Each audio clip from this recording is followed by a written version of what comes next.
संभाजीराजे छत्रपती यांचं मुंबईच्या gateway of India इथं आंदोलन आहे।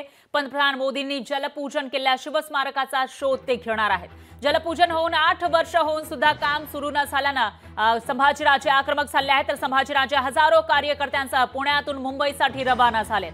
सर्व शिवभक्तांचा शिवस्मारकाचा शोध घेण्यासाठी अरबी समुद्रामध्ये बोटीने ते रवाना होणार आहेत। मुंबईच्या गेटवे ऑफ इंडिया इथं बोटीच्या माध्यमातून हे शेकडो कार्यकर्ते अरबी समुद्रात जातील आणि शिवस्मारकाचा शोध घेतील। कारण 8 वर्षांपूर्वी पंतप्रधान मोदी यांच्या हस्ते जलपूजन झालं होतं। शिवस्मारक भव्य दिव्य असं होणार होतं सांगितलं जात होतं, पण त्याचं काम सुरू न झाल्यानं छत्रपती संभाजीराजे हे आक्रमक झाले। दरम्यान आपले प्रतिनिधी अमोल धर्माधिकारी आपल्यासोबत थेट जोडले गेले आहेत। त्यांच्यासोबत छत्रपती संभाजीराजे सुद्धा आहेत। अमोल, काय सांगाल, छत्रपती संभाजीराजेंची भूमिका नेमकी काय आहे, कसं हे आंदोलन असेल, आणि दुसरं म्हणजे बोटींना परवानगी जे व्यावसायिक देत आहेत त्यांना धमकी दिली जात असल्याचं कळत आहे। अशामध्ये आता संभाजीराजेंचा प्लॅन काय आहे या आंदोलनाचा?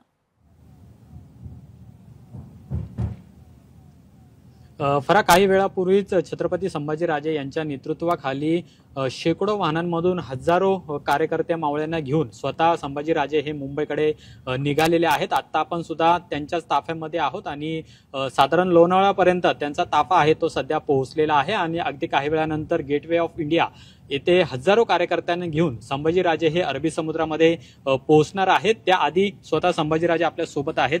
राजे, तुम्ही सकाळी म्हणाला होता की दडपशाही सुरू आहे, आताही तशीच परिस्थिती पाहायला मिळते। तुम्हाला तिथं जाण्यापासून रोखण्यात येणार आहे अशी माहिती आहे, तर काय नेमकं मग पुढे करणार आहात तुम्ही? माझा हाच प्रश्न आहे, का तिने अडवावं आम्हाला? काय चुकीचं स्वराज्य पक्ष आणि आम्ही करायला लागलोय?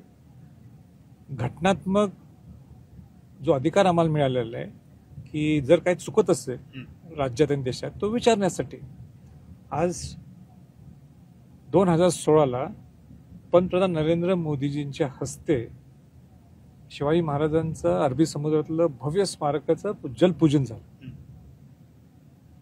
त्यानंतर एक समिती स्थापन झाली शासनाची। मला वाटतं LNTला टेंडर सुद्धा सुपूर्द करण्यात आलं, अलॉट करण्यात आलं। मग पुढं काम का झालं नाही? आता मला असं सांगण्यात येते की पर्यावरणचे क्लिअरन्स नसल्यामुळं हे विषय पुढे जात नाही। सरकार तुमचंच आहे, वरती सरकार तुमचं आहे, खाली सरकार तुमचं आहे, पण सरकार तुमचं खालचं आणि वरचं ते सोडून द्या। एका पंतप्रधानांना तुम्ही ज्यावेळी एका कार्यक्रमाला बोलवता त्यावेळी सगळे परमिशन्स असल्याशिवाय तुम्ही बोलू शकत नाही। PM ऑफिस क्लिअरन्सेस देऊ शकत नाही। मग तुम्ही तुमच्याकडे परमिशन्स नसताना, तुमच्याकडे क्लिअरन्सेस नसताना तुम्ही पंतप्रधान नरेंद्र मोदीजींना का बोलवलं? पंतप्रधान हा पंतप्रधान असतो, देशाचा प्रथम नागरिक आहे तो। आणि म्हणून माझं तर उलट असं म्हणणं आहे की म्हणजे आम्हाला अडवण्यापेक्षा आणि तुमचं म्हणजे खोटं लपवण्यापेक्षा PM ऑफिसने सुद्धा इंटरव्ह्यू करणं गरजेचं आहे की हो खरंच आहे की आमच्या हस्ते जलपूजन झालं, ठीक आहे, मुंबई महानगरपालिकेची निवडणूक समोर असेल म्हणून आम्ही घाई गडबडीने केलं असेल, पण सगळे क्लिअरन्स नसताना नरेंद्र मोदीजी आलेच कसे उद्घाटनाला? आणि आम्हाला सुद्धा आनंद होता ना तेवढी। मी स्वतः तिथं हजर होतो की एक भव्य स्मारक आज शिवाजी महाराजांचं तिथं आज अरबी समुद्रात होत आहे। गडकोट किल्ल्यांचं तर काम काय होत नाहीये, पण स्मारक होते, ठीक आहे, आनंदाची बाब आहे म्हटलं। आणि म्हणून मी कौतुक सुद्धा केलं होतं। पण ते 1.5 वर्ष त्यानंतर 2016च्या नंतर काही काम होत नसताना दिसलं, तर मी त्यावेळचे तत्कालीन मुख्यमंत्री देवेंद्र फडणवीस असतील, नंतर उद्धव ठाकरेजी असतील, मग एकनाथ शिंदे साहेब असतील, सगळ्यांना विचारलं आणि त्यातनं काहीच पुढं उत्तर कोणी देऊ शकत नाही। मग हा जनतेच्यावर खेळ नाही का? हा प्रश्न विचारण्यासाठी आम्ही आज निघालोय।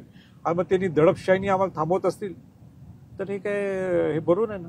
तुम्ही लोकांना म्हणजे आमचा अधिकार नाही विचारायला की देशाचे पंतप्रधान आहेत म्हणून आम्ही विचारू शकत नाही का त्यांना?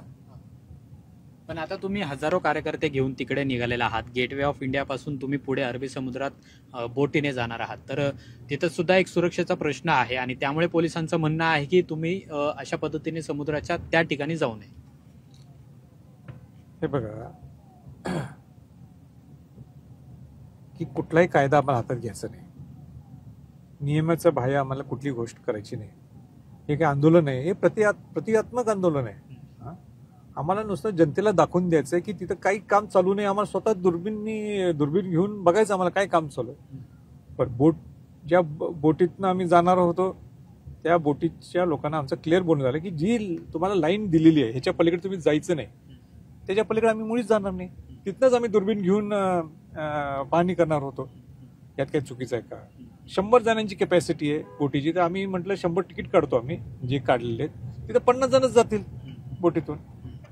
डिजिटल बोर्ड लावले, बाकी सगळ्यांचे डिजिटल बोर्ड तुम्हाला पाहायला मिळते, महायुतीचे महाआघाडीचे पाहायला मिळते. आमचाही लावला, मग आमचा नरेंद्र मोदींचा फोटो त्यांना विचारतो म्हणून काढून टाकले. ही कुठली लोकशाही? आणि मग म्हणून माझा प्रश्न आहे, त्यांनी का अडवा लागलेत? यांना काय वरून इन्स्ट्रक्शन्स आहेत का? हे काय आम्ही काय कायदा हातात घेऊन काही गोष्टी करायला लागलो का?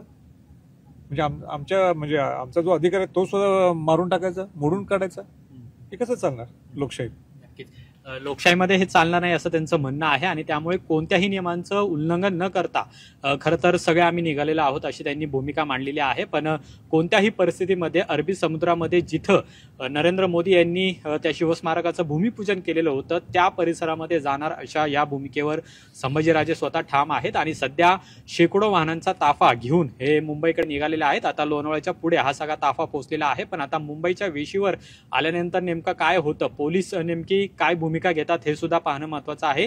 गेटवे ऑफ इंडियाच्या परिसरामध्ये नेमकं कशा पद्धतीचं वातावरण राहतं हे सुद्धा पाहणं महत्वाचं आहे. आणखी सध्या शेकडो वाहनं सध्या आपल्याला पुढे मागं या ठिकाणी पाहायला मिळतात आणि राज्यभरातल्या विविध ठिकाणी सुद्धा त्या वाहनांसोबत आहात, त्यामुळे तुमच्याकडून हा जो ताफा निघालेला आहे, हे जे आंदोलन आज होणार आहे अरबी समुद्रामध्ये, त्याविषयीचे प्रत्येक अपडेट घेत राहूया. दरम्यान धन्यवाद तुम्ही दिलेल्या या सविस्तर माहितीसाठी. लोकशाही मराठी ऐका, पहा, जागरूक रहा.